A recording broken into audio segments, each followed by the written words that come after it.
In less than 24 hours, organizers put together this rally to protest alleged obstruction against the special counsel's investigation. While the university says that Google can bring in a multitude of jobs for its graduates in San Jose, some are uncomfortable with the working environment. Now, Captain Underpants isn't just about the potty or poo jokes, it's also just about opening up a book. As it says right here, read what you like. To buy weed legally, it can be a long drive to purchase it and get it back into Santa Clarita. If I want a joint, I have to go all the way to Silmar to go get a joint, come back, and, smoke it here so I don't have to worry about driving under the influence or whatever. Yeah. It's a hassle, that's for sure. In the state of California, it is now legal for anyone over the age of 21 to buy recreational marijuana. However, the city of Santa Clarita has proposed an ordinance to ban such sales. Every city has the right to opt in or opt out. And the way that the law is written is that recreational marijuana is sold on commercial land. So the ordinance that the city council is considering is to prohibit that. Prohibiting the commercial farming, delivery, and retail of cannabis within city limits. This announcement comes after almost a year-and-a-half-long moratorium in which city staffers conducted research in places like Colorado, where the sale of recreational marijuana is legal. I think there's been a lot of information spread throughout California that the cannabis industry was going to generate a lot of revenues for cities who would regulate them.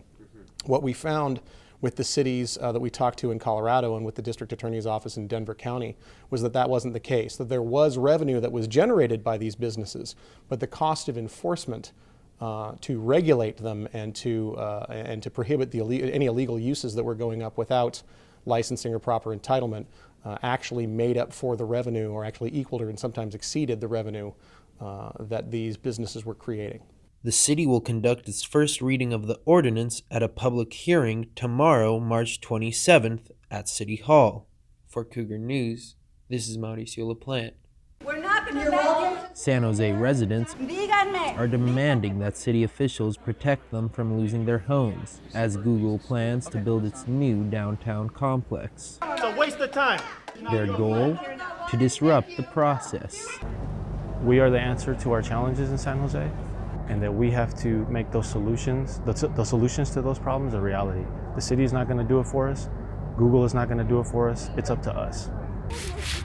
Activists etched their sentiments on the ground and taped up words describing the sights and sounds of their community, reading them aloud to show what they're fighting for. El sonido de una campana. Meanwhile, city officials say they're trying to address people's concerns. Clearly what was on people's mind all along and has been heightened now is concerns about the affordability of housing in the area and about potential displacement. A Google representative says that the company is looking for ways to avoid residents getting priced out and being out of a job. We look forward to continuing to work with the residents and the Station Area Advisory Group and other community members to identify solutions that will help address some of the concerns, as well as housing and rents, as well as jobs. So we're not going to be displaced and we're not going to be erased.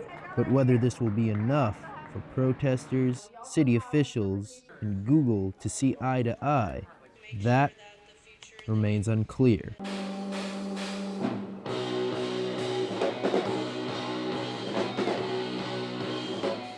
From day to night, Bitchfest was an opportunity to escape being constrained under a label.